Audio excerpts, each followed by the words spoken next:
ہمارا آج کا موضوع خاص روحانیت میں آزمائش اور مصیبت کیوں ہوتی ہے۔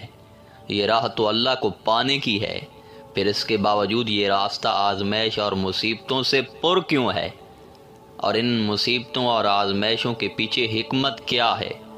کون سے دو وہ راز ہیں جن کی وجہ سے انسان روحانیت میں آزمائش اور مصیبت کا شکار ہوتا ہے؟ یہ سب جاننے کے لیے اس ویڈیو کو آخر تک دیکھیے گا۔ سامعین محترم، جب ہم اپنے گرد و نواح پر نگاہ ڈالتے ہیں تو مختلف انسانوں کو مختلف طرح کی مصیبتوں اور آزمائشوں میں مبتلا دیکھتے ہیں، اور مشاہدہ اور تجربہ سے یہ بات بھی واضح ہوتی ہے کہ مصیبتوں اور آزمائشوں کی زد میں آنے والے لوگ اپنے اعمال کے اعتبار سے مختلف طبقات سے تعلق رکھنے والے ہوتے ہیں۔ بسا اوقات آزمائش اور مصیبتوں کا شکار ہونے والے دنیا دار ہوتے ہیں، اور بعض اوقات تو ایسے لوگ بھی آزمائش کا شکار ہو جاتے ہیں جو روحانیت کے مسافر ہوتے ہیں اور جن کی طلب صرف اللہ کی ذات ہوتی ہے۔ مگر یاد رہے، دنیا دار کی آزمائش و مصیبت اور سالک پر ہونے والی آزمائش میں بہت فرق ہوتا ہے۔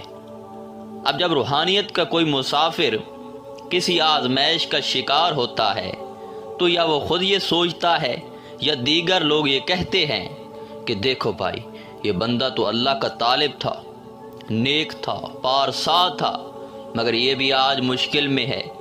اب ان لوگوں کو قدرت کے اصول اور قوانین نہیں معلوم۔ دراصل آزمائش اور مصیبت ہوتی بھی طالب مولا کے لیے ہے۔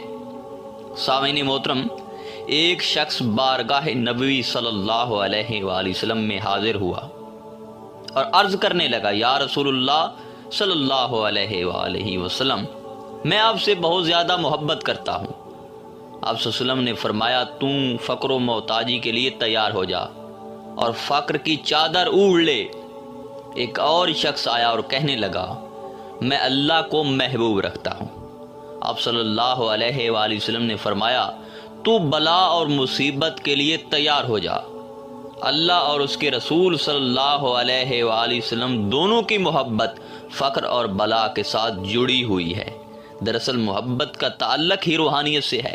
ارشاد باری تعالیٰ ہے، احسب الناس ان یترکوا ان یقولوا وآمنا وهم لا یفتنون ولقد فتنا الذین من قبلہم۔ کیا لوگوں نے یہ سمجھ لیا ہے کہ وہ اسی پر چھوڑ دیے جائیں گے کہ کہہ دیں کہ ہم ایمان لائے اور ان کی آزمائش نہیں کی جائے گی؟ بلا شبہ ہم نے ان لوگوں کی بھی آزمائش کی جو ان سے پہلے گزرے۔ سیدنا غوث العظم حضرت شیخ عبد القادر جیلانی رضی اللہ تعالیٰ عنہ فرماتے ہیں، اللہ تعالیٰ مومنین میں سے ایک ایسے گروہ کو جو اس کا دوست اور اہل معرفت و ولایت ہوتا ہے اسے آزمائش میں ڈال دیتا ہے۔ حضرت سخی سلطان باہو رضی اللہ تعالیٰ عنہ فرماتے ہیں کہ راہ فقردہ مشکل باہو گھر مانا سیرا ردا ہو۔ آپ فرماتے ہیں کہ اے لوگو، آپ نے روحانیت اور فقر کو اماں جی کا حلوہ سمجھ لیا ہے کہ جسے آپ آسانی اور مزے سے کھا لیں گے، بلکہ یہ تو ایک پر اسرار مشکل اور بلا و آزمائش سے پر راستہ ہے، اور اس راستہ میں ہر ایک قدم کے بعد ایک بڑی آزمائش ہوتی ہے جس سے طالب گزر کر اپنی منزل تک پہنچتا ہے۔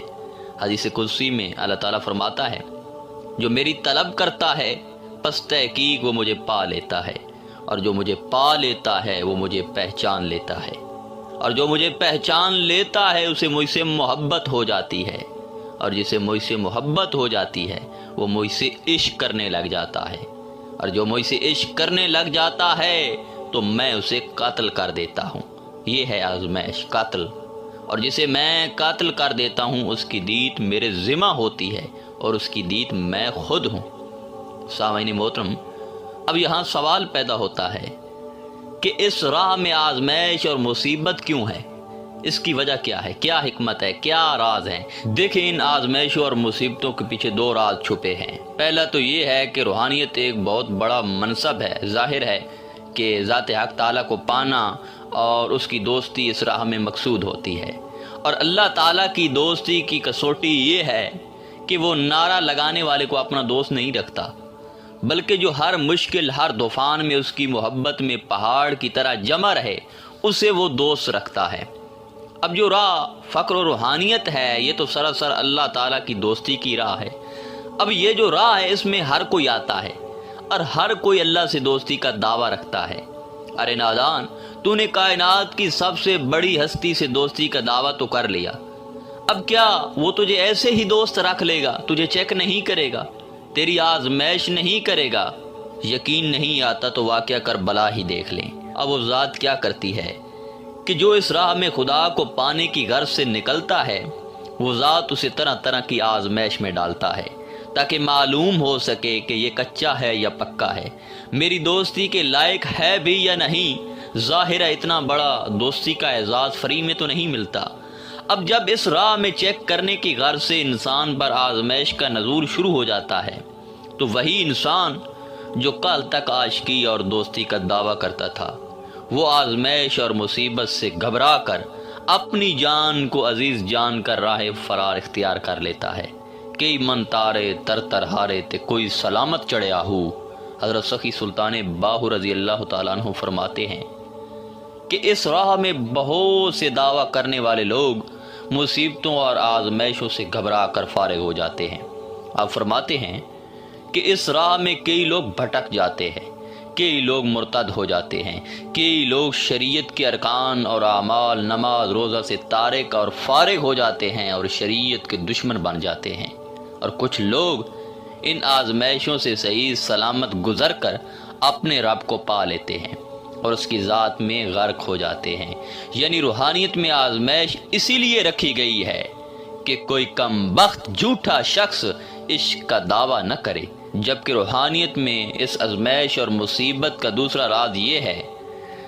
دیکھیں، فرعون 400 سال تک عیش و عشرت میں رہا، 400 سال تک اس پر نہ کوئی آزمائش آئی اور نہ ہی کوئی مصیبت آئی، حتیٰ کہ 400 سال تک فرعون کے سر میں درد تک نہ ہوا، بخار تک نہ ہوا، جس کی وجہ سے اس کا نفس مغرور اور متکبر ہو گیا اور اس نے خدائی کا دعویٰ کر دیا۔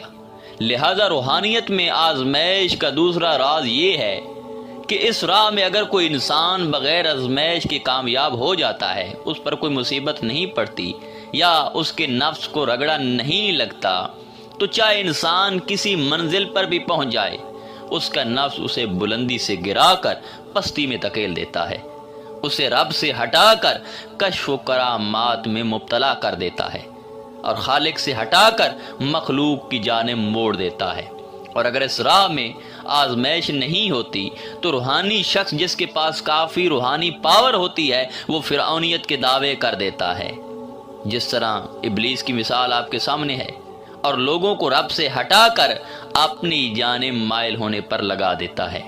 تو اس لیے اللہ تعالیٰ اپنے بندے کی خیر خواہی کے لیے اس کے نفس کو آزمائش یا مصیبت میں مبتلا رکھتا ہے تاکہ یہ نفس میرے اور میرے بندے کے درمیان حائل نہ ہو، اس کے پاس اتنی طاقت نہ ہو کہ یہ رکاوٹ بنے، اسے شرارتیں کرنے کا ہوش تک نہ ہو، اور بندہ اپنی میں سے نکل کر، اپنی شخصیت سے نکل کر چاہے جس مقام پر ہو وہ لوگوں کو میری طرف آمادہ کرے۔ اللہ تعالیٰ یہی چاہتا ہے۔